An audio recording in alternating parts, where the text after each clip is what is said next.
สการพระเจ้านี่เมื่อยบ่ อ๋อ เมื่อยบ่ อ๋อ บ่เมื่อยเนาะข้าพเจ้าห้องเป็นแต่3 โมงก็เมื่อยระดับหนึ่งอยู่เนาะแต่ว่าเปี่ยมล้นไปด้วยความสุขเต็มล้นไปด้วยความซื่นสมยินดีเนาะเพราะเราดีใจเหลือเกินที่องค์พระเยซูคริสต์พระเจ้าผู้ยิ่งใหญ่ที่สุดได้ลงมาบังเกิดบนโลกนี้แม้นเพราะฉะนั้นเราเพียงใจที่จะนมัสการพระองค์ด้วย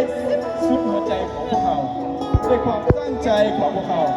ด้วยความเปี่ยมล้นในชีวิตของพวกเรา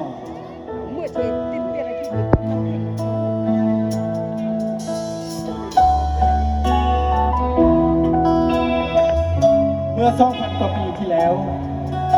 ได้มีพระกุมารองค์หนึ่งที่ได้ลงมาบังเกิดในโลกนี้ วันเวลา